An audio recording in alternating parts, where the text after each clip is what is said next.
that's the material that we've always thought we had, these historical sources.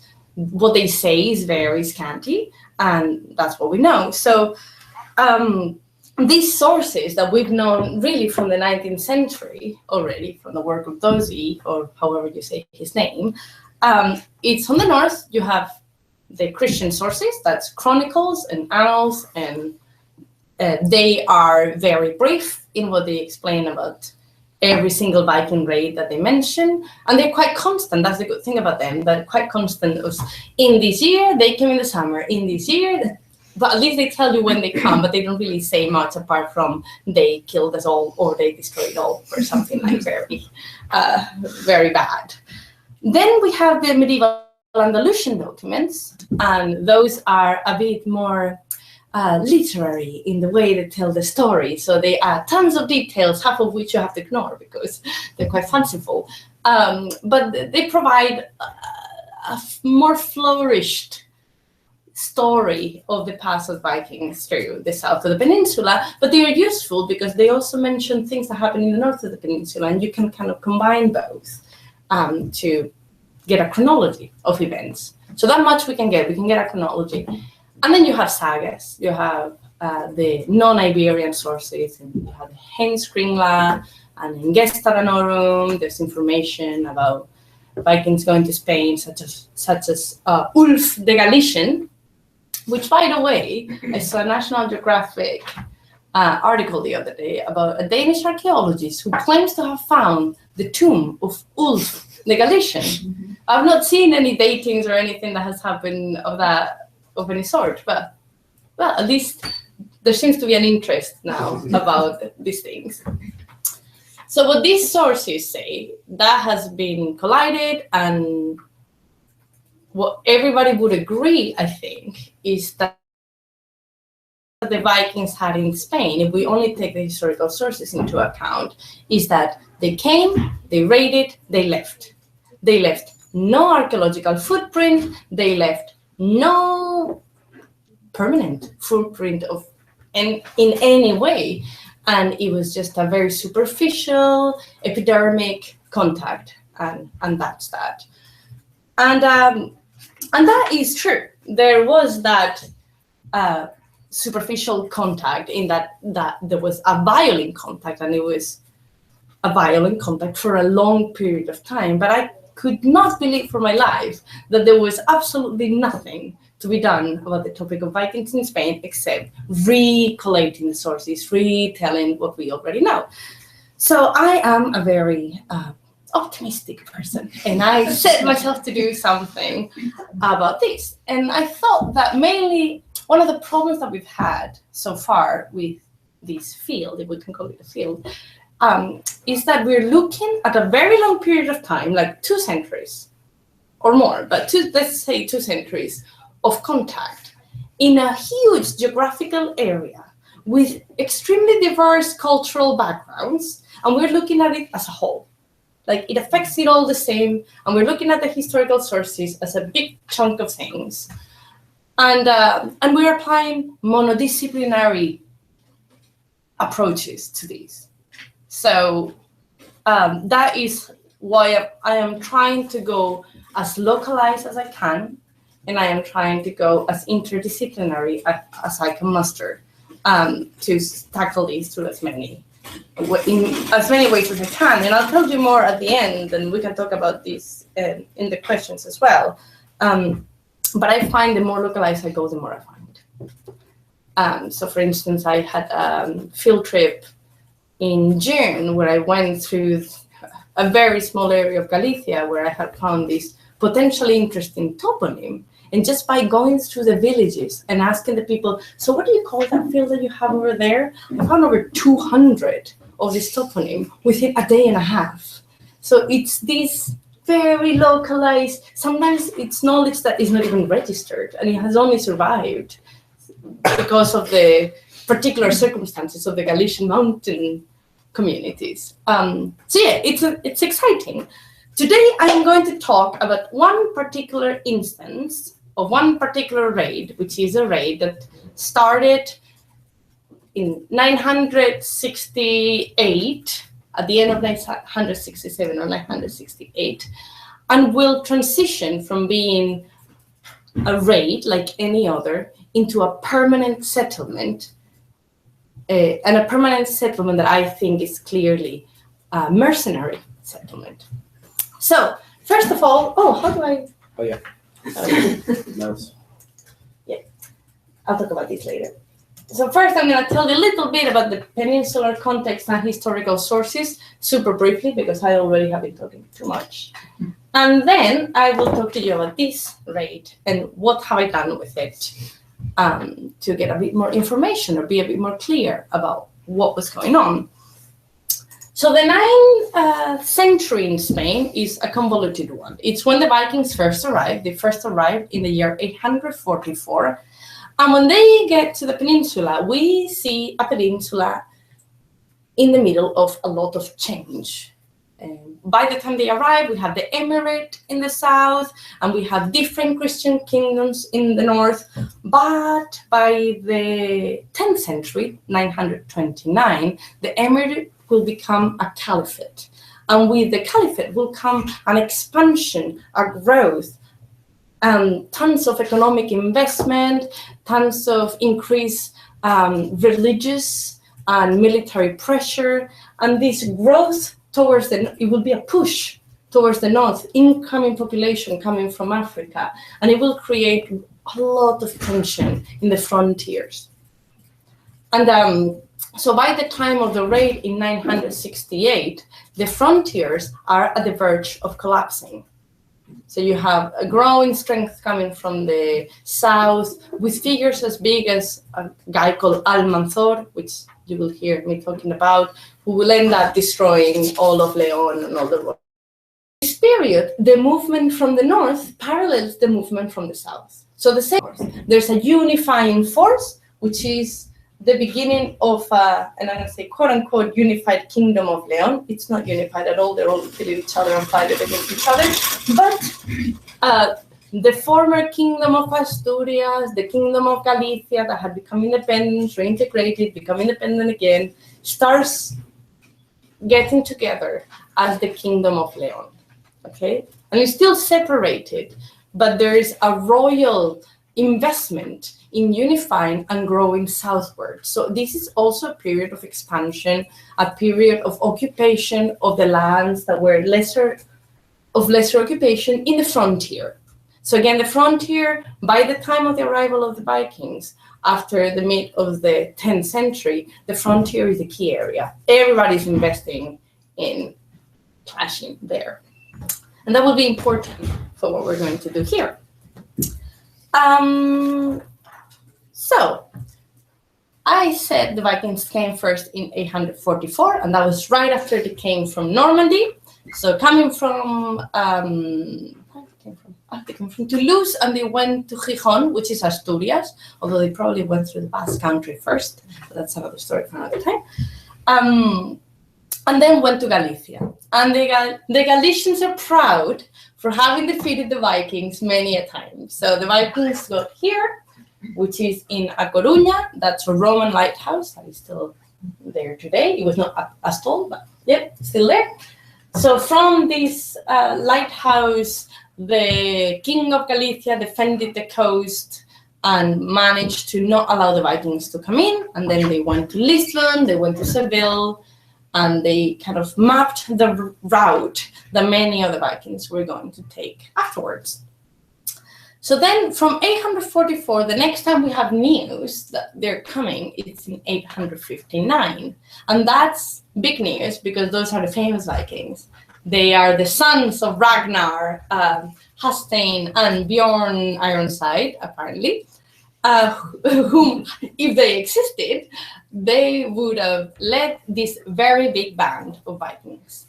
And this raid caused so much damage.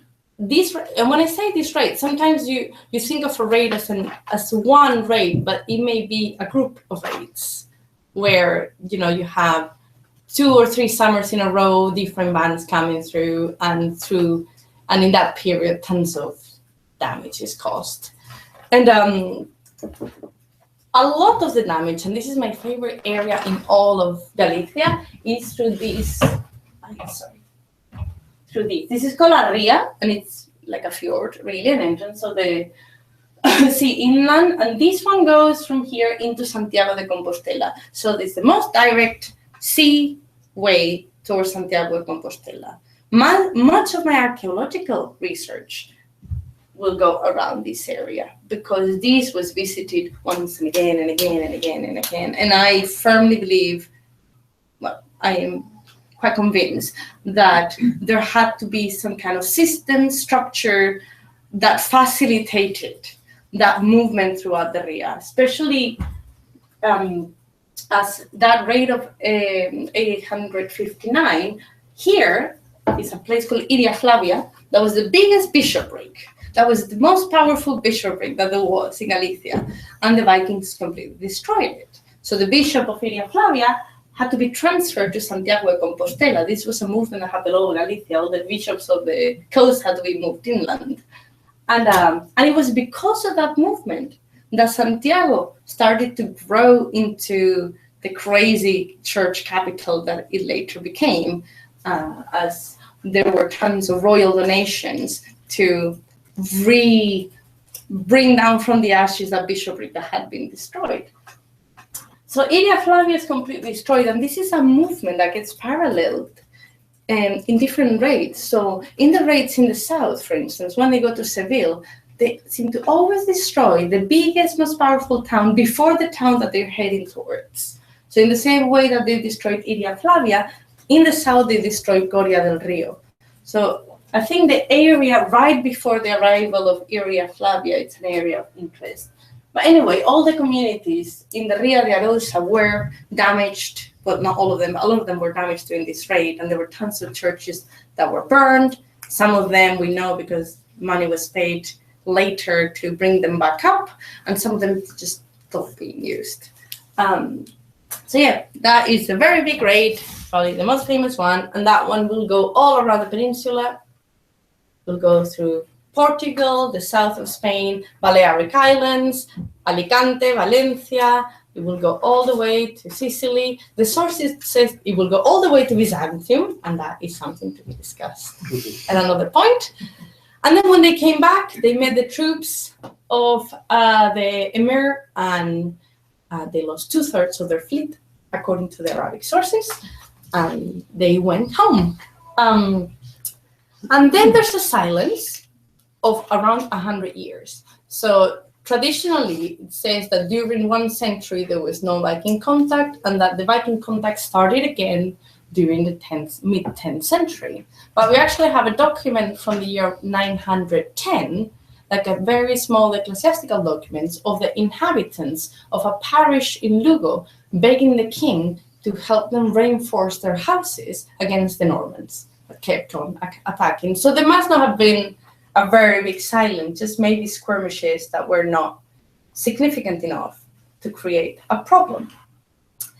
And sometimes when there's nothing said, it doesn't mean that there's nothing. But the Galician sources, what they do is they use the Vikings as a perfect tool to enhance the figure of a bishop or someone that they want to say, yeah, he was so awesome. So luckily for us, and in the middle of the 10th century, there's this almost like a vacuum of power, not a vacuum of power, but a very non-stable power politically. So in Galicia, there's a set of bishops that arise to power, and they control everything. The aristocratic families, the royal investments, ecclesiastical powers. There's this kind of military bishops, and they become so famous that the sources from the 60s and 960s, they talk a lot about the Vikings. So then we know that they came in 1964, 1965, 1966, 1968. So almost like they were taking Ryanair flights to Benidorm, like every single year, they were coming to Spain to raid. So it must, yeah, the influx must have been quite heavy. So these sources talk about these raids in one manner and one manner only, which is violence, violence, violence. So I want to see about one of these sources, which is the Chronicon Sampiri, that talks about one raid in the year 968. And to understand this, we must understand that just not even 1 year before this, there had been a change in the crown. The new king was called Ramiro III, and Ramiro III was 5 years old when he got the crown. So he was regented by his aunt, who was a nun called Elvira, a very famous woman. And he's a child. So it's not a stable position. It was not a stable position already for the Kingdom of Leon. The father of the new king, Sancho, he had been pretty much kicked from the throne for being too obese. And he was not deemed fit to rule. So he allied with his own grandmother and the Caliph in Cordoba. So he said, okay, Caliph, you get me to Cordoba. I know you have good doctors, so you make me thin. And then I can come back and retake my throne and we'll be cool. So that happened. He went to Cordoba. He got in a crazy diet and he came back super thin. He took the throne and he became king, and the opposer was dethroned again. But that kind of shows you the movement in the new royal see of Leon that there was being. So you had the Kingdom of Leon, this new all-encompassing kingdom, but then you have the Kingdom of Galicia, which is not anymore a kingdom in itself, but it kind of acts as a kingdom full of counts, that the counts act like little petty kings. And then you have the Kingdom of Leon, and then apart from that, you have the County of Castilla, and some people want to be in the Kingdom of Leon and some people don't. So the Kingdom of Leon wants to unify, but it struggles to unify. So by the time Ramiro III comes into the throne, there's a history of tensions there and a history of unions between counts and caliphs and kings, and kind of intricate relationship. So taking advantage, as they always do, that the king is young and silly, the Vikings came again. And it says, second year of his reign, of Ramiro III, 100 Norman ships arrived under the leader Gunrod, going into the Galician towns and causing havoc around Santiago. The Bishop of Santiago, called Cisnando, died by the sword. All Galicia they plundered until they arrived to the Pirineos, Montes Ecebrari. In the third year of their presence in the region, as they turned to depart to the homeland, God, for whom nothing is hidden, turned his vengeance upon them, and just as they had taken Christians into captivity and killed them by the sword, so much suffering befell unto them that they had to flee Galicia. Count Guillermo Sanchez went out with a great army to meet them and killed them all with his sword, as well as their king, and he burned all their shit, blah, blah, blah. He goes around to say how awesome this guy is and like how he killed them all. So we have to be very thankful because we never get such a long passage. Like normally it's one line. It's like, whoa, so much information. Half of it is probably not true, but there's a lot of it there that we can work with. So I decided to work on that which I found interesting in this passage. So first of all, I found interest that it says 3 years. It is the first time in any source that there's an acknowledgement of a longer passage of time that the Vikings had spent in the peninsula. And also, this is not a longer coastal presence. Like, I can understand a longer coastal presence, especially in the areas of the Ria, but this is inland. They're got into some kind of mountain, okay? There's some montes somewhere. So this is an inland presence. So I was like, okay, let's look at the toponymy. Where did they get to? So here it says Pirineos, Montes Ecebrari. Because Pirineos already points that this is going to be a tricky situation, I'm going to go with Ecebrari and see where that gets us. Traditionally, and traditionally I mean by the two people that have ever studied sources, it's been said that these Ecebrari must have corresponded to call it town, call it mountain, call it little village in the mountains, called Ocebreiro, which is here. Okay? It's there. And that's been done just because the name looks similar. And you don't know, there was no other obvious name that it looks similar. But that's not how one does topography. So I set upon finding where this Ocebreiro was. So I went through a ridiculous amount of Galician and Leonese medieval documents anytime from the end of the 8th century until the 11th century and tracked all the appearances of Ecebrari, Cebrari, Cebrarium, this toponym in any of its form to see where it was pointing to. So it doesn't point to the same place. It points to different places. So you have some are name of mountains, some are name of a mountain, some are name of a river, a fountain, and they're in different locations. One of them is the one in the mountains, but there's other locations around. And I was like, dang it, I cannot point it. And then I said, oh, how many Cebrarios are there today? And there's unfortunately 29. So that did not help much, but I was like, okay, well, we know we have the one here, and there's a variety of other Cebrarios. Let's look at the other toponym, the one I didn't want to deal with, the Pirineos one, and see what that one can tell us. Now, we all know where the Pyrenees are. They're not there, right? No, they're somewhere else. But I found 4 toponyms called Pirineos in modern Galicia, northern Portugal. So even today, there are 4 different Pyrenees, which are names of towns or mountains in Galicia and Portugal. But in the Middle Ages, what were they calling Pyrenees? And specifically, what were Galician and Leonese historians calling Pyrenees?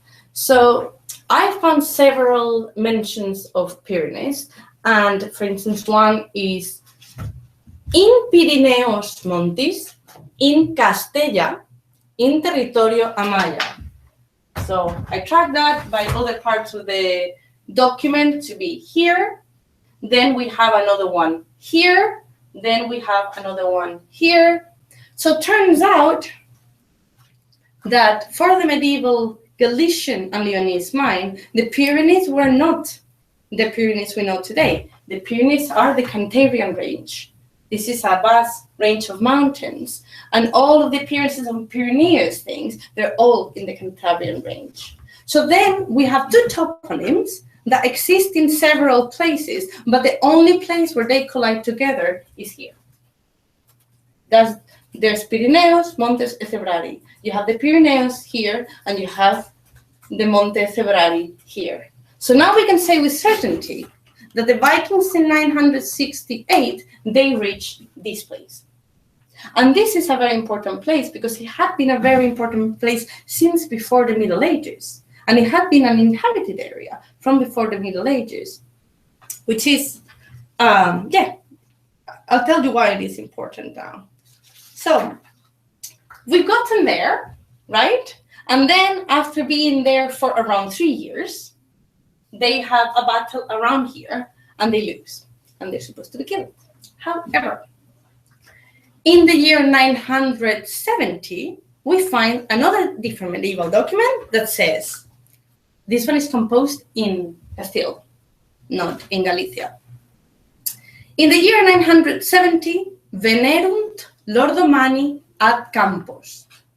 The Northmen came to the fields, and these fields, it's using it as a proper noun, as if it was a place. The author knows where the place is, we don't.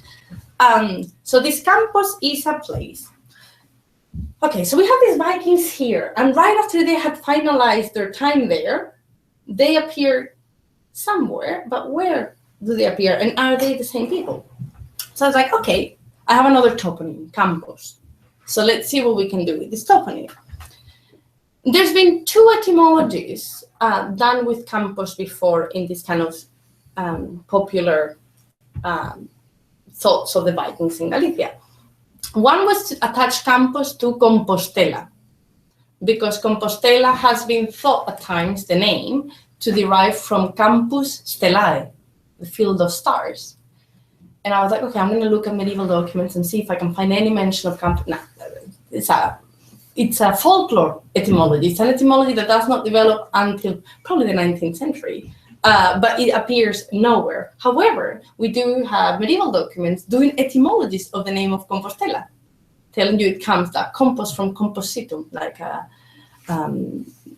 derived from the locus Jacobi, kind of fortified area that they made out of Santiago to defend it against the Vikings, amongst others.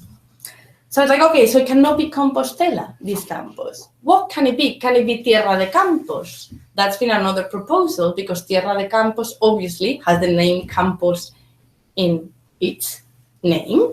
But of course, campus just means fields. So I was like, okay. So in the Middle Ages, is anyone using just the name campus to refer to an area? So I went through a lot of other documents, and apart from obviously the 5th century Campi Galiciae, which refers to the area in the 9th century known as Campus Gotorum, which is this around here. There are, tons of medieval documents that call campus a very refined area. So you have campus here, campis Gotorum again, tamen campis en Castella, in territorio campis. So before the 11th century, when they say campus, they always refer to here, or to a town that is in here, or to the territory around here. In the 12th century, they start calling it terra de campos. But before, it's just campus. So we can see that this venerant at campus, it's this campus, because all of the contemporary documents that are being written at the same time in the same area are calling it that way. And then you have the word venerunt. Like, you only have 3 words in that sentence, venerunt lordemania campus, but they can be used. So that venerunt implies a movement towards you. It's not ierunt, it's venerunt. And the writer of that chronicle is living in there. Not here, a bit more towards there, but in this area here. And then if you look at all of the other entries of the same chronicle, he uses venerunt very often, but every time he uses it, it implies a movement towards somewhere in Leon or Castilla. So he has venerum ad Castellam, venerut ad Semancas. So all of the uses is him, people coming somewhere here. So it's like, okay, that's cool. So we have that the Vikings came somewhere here by 970. And that should not be a surprise in the very least, because here we have that. And that is Lordomanos. Lordomanos is the only existing toponym in Spain that is called the Vikings. So it should not be a surprise at all that the Vikings venerant here, because we have known Lordomanos for forever and ever. But the only thing we know about the Lordomanos is the name, Lordomanos. And we know it's the Vikings because that's exactly the name that it was referred to in every single source. It was either Nordomani or Lordemani, because the L and the N get interchanged. And we have another Lordemont in Coimbra, in Portugal. And we have, very interestingly, in that river that I showed you before, in that fjord, by the 10th century, we have a document saying this is where the city of the Lordema, the same name again, was. So you had a settlement in one side of the river that by the 10th century had not longer been in existence. But you have several instances then of this place being used for a place where the Vikings have settled. So then you can start tracing this past of the Vikings coming violently and living in this area. First time this is ever mentioned. Getting to the frontier, this is the medieval frontier between Leon and Galicia, and then coming through to Leon to settle in Lordomanos. Now, this is when I decided that a field trip was in order, because there was it was not, this is something about these things. It's not easy to gather any of the information unless you go and you see, and it's nothing is put together in anything. So you just kind of have to be there. So I took the car and I went there. And the first thing that I realized was that there is no way in the world they would have even gotten from A to B unless they had taken the St. James Way. This is something I have checked afterwards. And the only pass through the Sierra de Ancares, which is that, the Sierra de Ancares here, the only pass is through here. They were in Ocebreiro. Turns out in the Codex Calixtinus, which is a medieval document and talking about the St. James Way and routes for pilgrims, Ocebreiro is the medieval hospital for the St. James Way because it's the only mountain pass.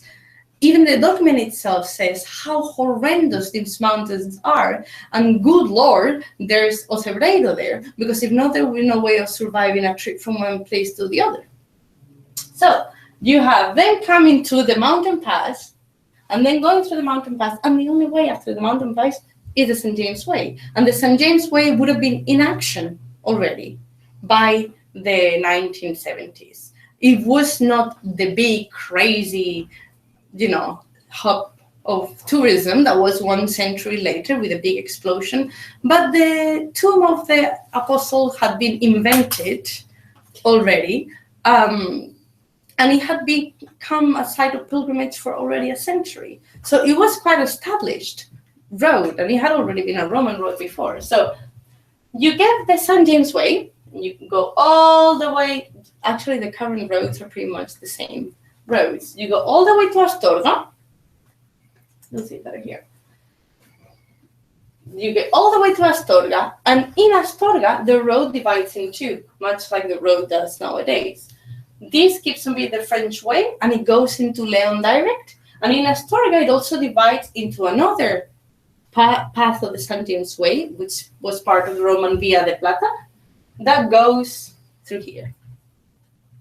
Okay? So they are taking the St. James Way, passing through Astorga, coming into Lordemanos. If they did not go through the way, they must have gone like walking next to the road, because there's literally nothing else there. Still today, there is literally almost nothing. And that is a very striking thing, because after here, everything goes void. There is just not much. Astorga, in the 10th century, was already huge. It had been a big ecclesiastical site since the Suebi. So it already by the 6th, 7th century, it was a very important ecclesiastical place. And all during the 10th, already by the 10th century, was a big place because it was the site where kings were buried.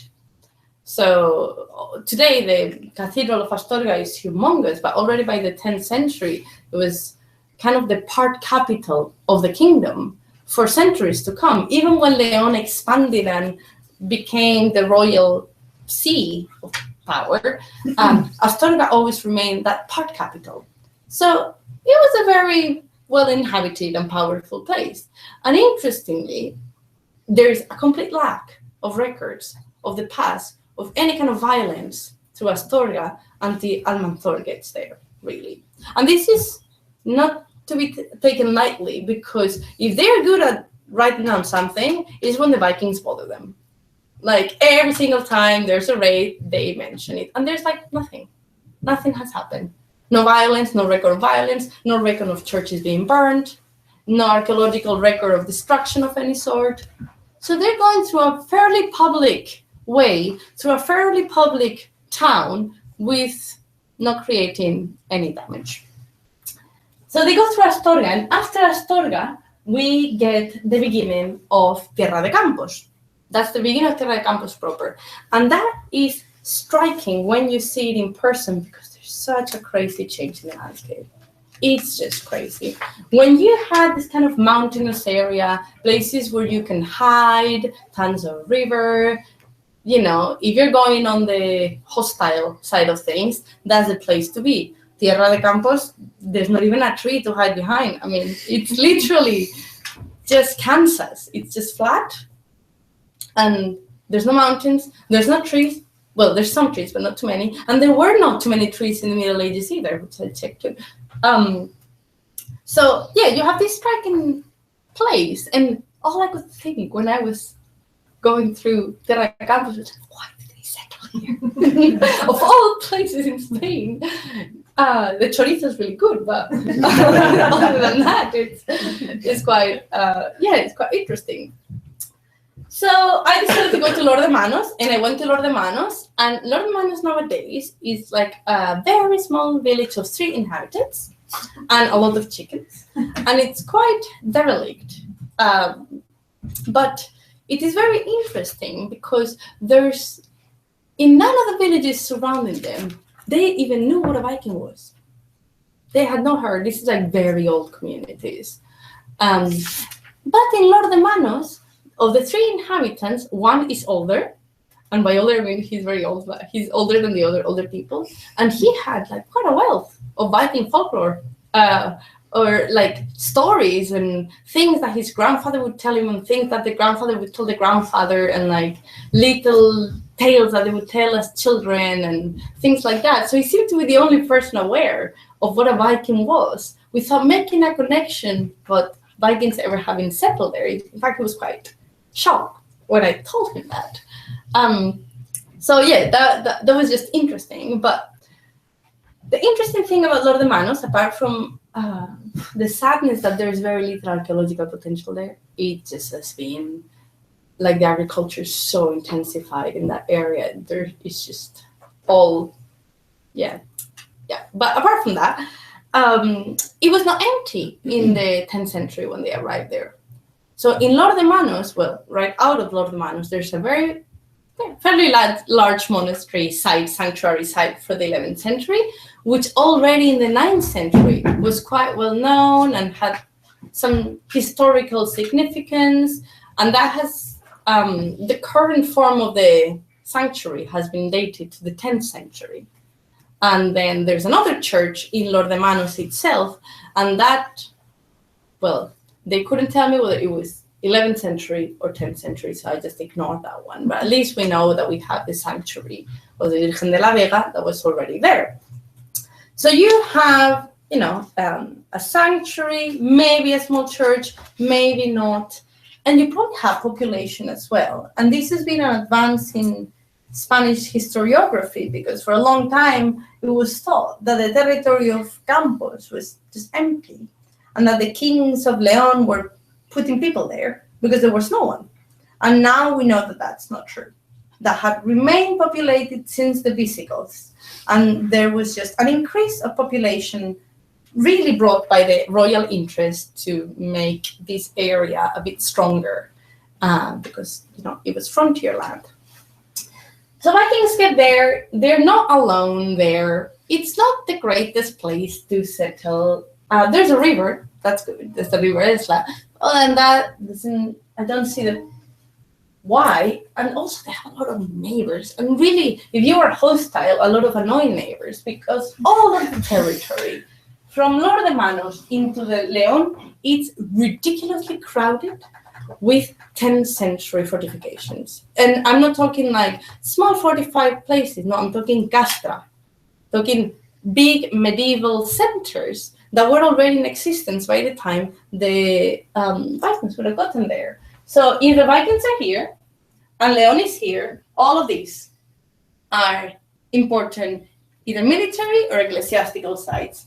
The biggest one, for instance, is Collanza, which is called Valencia de Don Juan, which is it's a very important town for medieval Leonese history.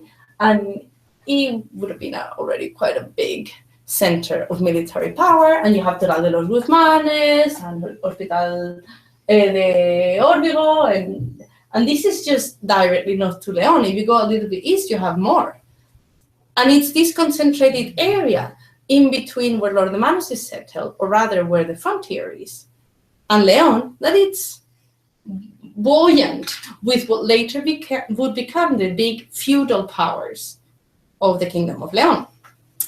So you have all these castles, all this castra, and then you have Leon the capital, which is quite close. This is It's very short ride. So it's very close. And León, the capital, in the 10th century, it was the royal seat of power. And archaeologically, there's been nothing published in 10th century León, so it's not very much that we know about what it would have looked like. But I was lucky enough to go to the castle, which is now the historical archives, and the head of the historical archives confirmed that the tower of the castle was built in the 10th century, or was standing in the 10th century, because there's been an archaeological excavation done there, which is not published, has dated the tower to the 10th century. And then I found medieval documents as well that referred to several doors in the pre-existing Roman walls that in the Middle Ages were already referred to as the door of the count, the door of, and those kind of doors would have been next to the buildings where the administration of the kingdom took place. So that would be the door of the count that administers the kingdom. So we don't have like a little shanty town. We have a growing royal see where the king has established himself physically and has established all of his family physically there. And that brings me back to this guy that was at the beginning. This guy is hosted inside a huge basilica that became a huge ecclesiastical center in the 10th century in León, that would have already been there by the time the Vikings came, but it would have been made big by that nun that I told you about. That was the sister of the king, that was the regent queen. She's the one that invested in bringing relics from the caliphate up there. And it became this really powerful ecclesiastical center, and it hosts the only piece of Viking art in Spain. And this is this big. It doesn't look, it looks like it would be more impressive, but it's really beautiful. It's just really this big, and it was kept as a reliquary for a very long time. It's still there. It's called a reliquary, even though its initial purpose was nothing like a reliquary. And you can see how later holes have been added to the lid to close it down, but it wouldn't have been closed down like that initially. And why is this important? Well, initially it was dated to the end of the 10th century because it was Mamen style. However, there was a master's thesis that compared it, like did a really intricate comparison of the design with Mamen and Ringerike styles, and she placed it more in as a transition phase, either very late 10th century or beginning of the 11th century. There's only, there's room for dating with these things. So I don't much care whether this came with Lord de Manos or it came at a later point. But what I care is that this is another piece of evidence for non-violent contact of some sort in between Scandinavia and the Kingdom of León. And this could have come slightly later, that's fine. And it would have come as a diplomatic gift because it does belong with it sets of diplomatic gifts. There's tons of gift little boxes from all around. There's tons of Andalusian little boxes there as well. So yeah, I don't make much of it, but the fact that you only have two things that already exist today in the whole of Spain that are Viking, and they are both within a 15-minute drive, it's at least interesting. So why did the Vikings settle in Lord de Manos? And I think all it comes down to here is location. Location. Because Lord de Manos is, as you could see in the former one, Lord de Manos is here, right? It's at the southernmost tip of León in the frontier with Zamora. And curiously about Lord de Manos is that it's frontier in all of its cardinal directions. So to the east, it has the river Esla, which is a natural medieval frontier, and both to the south and the west, it's frontier with Zamora. And why is this important? It is important because Zamora is the contested territory between the Caliphate and the Kingdom of León during the mid 10th century to the end of the 10th century. The Galician counts all throughout the 1960s are aligned with the Caliphate to attack Zamora as a natural step into the Kingdom of Leon. So Zamora is this place where all the tension happens, because the frontier with the Kingdom of Leon is in the Duero River that runs through the south of Zamora. So it is that first place after the natural river frontier that is being contested continually. And all throughout the 1950s until 1980, when Almanzor actually manages to cross, pretty much to cross Los Hermanos, because they've only gotten until Zamora before. So to cross Los Hermanos into the north, and then destroys all of them. Valencia, Leon, all of them get destroyed by Almanzor. So it's interesting that the Vikings would come to settle in that very specific region that acts as the only buffer in between the contested war-stricken Zamora and the military powers to the south of Leon that themselves act as buffers to Leon. So what can I conclude from that is that path of the Vikings from a violent raid in Galicia goes through the mountains and comes to an area where there's important civitates, there's Astorga, there's Leon, there's Zamora. North of them is full of castra, fortifications. It's a place where you would not allow a hostile settlement of any manner. They've come through the St. James Way and gone through tons of places where there would be churches and nothing seems to have been attacked, or there's no mention of anything else about Los Hermanos. In fact, it seems to have remained a normal settlement, because just around 70 years after 970, Los Hermanos is already appearing in medieval donation documents as just a donation place. And you have already tons of variation within the name itself by the 11th century. Los Hermanos, Los Lumamus, medieval renditions of names.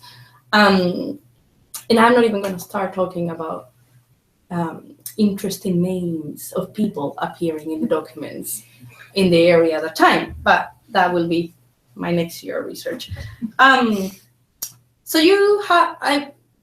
I've made use of these weird toponyms that appear in the sources, and just by comparing sources with other sources that have absolutely nothing to do, but it gives you toponymic or contextual information, and then going there, listening to the people, going to see the places, it kind of gives you a much better idea of what the settlement would have been like. And I think what had started as a violent raid that was perhaps remarkable in the length of it and how inland they went. And after the defeat of the Viking cohort by the king, I think it's interesting to have this new type of relationship, like to have evidence of a new type of relationship that is no longer that Viking violent raid, but is one relationship that is done to the benefit of the King of Leon, and being settled where Los Hermanos is can only speak of them being placed there strategically, because there's no other reason than strategy to put someone where Los Hermanos is. Definitely not strategic for the Vikings themselves, as they have placed themselves in the midst of two competing powers. And this should not be surprising at all either, because Viking mercenary activities are known elsewhere quite well. And in Galicia itself, we know that they acted as mercenaries. And No, don't worry, we've got room for 2 hours. Yeah? Okay, good. So we know that they've done mercenary activities in Galicia, because there are 11th century documents in Galicia that speak about, well, about many things, but for instance, about the Vikings coming to Galicia and negotiating with the farmers there to set winter markets for them so they could stay. And, you know, if you give me a winter market, then I defend you, blah, blah, blah, blah. And most interestingly, I like this document. I'll show you.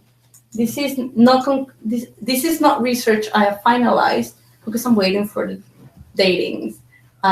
So maybe in 1 week I'll be celebrating, or maybe not. But an interesting way of working with these themes, like the theme of mercenary activities, is to find other places where you can extract information about the same theme. And this is a document from the year 1032. And in this document, we have this information about in Lugo, in the province of Lugo, the king being Bermudo. There is this war between king and counts. Okay, they're always fighting. So one of the many wars with the king and the counts. And because the counts are gone to fight with the king, there's these Basque people that have gone to this area of the county of Labio, which still exists today, the county of Labio, and they have fortified themselves in this place. And they've made a little fortification, or a big fortification, I don't know, on top of a pena. A pena is a very, very, very large rock. So they have built something on top of a very large, solid rock. That's a pena. And they've done a lot of malafacturia, which means they've done a lot of bad stuff.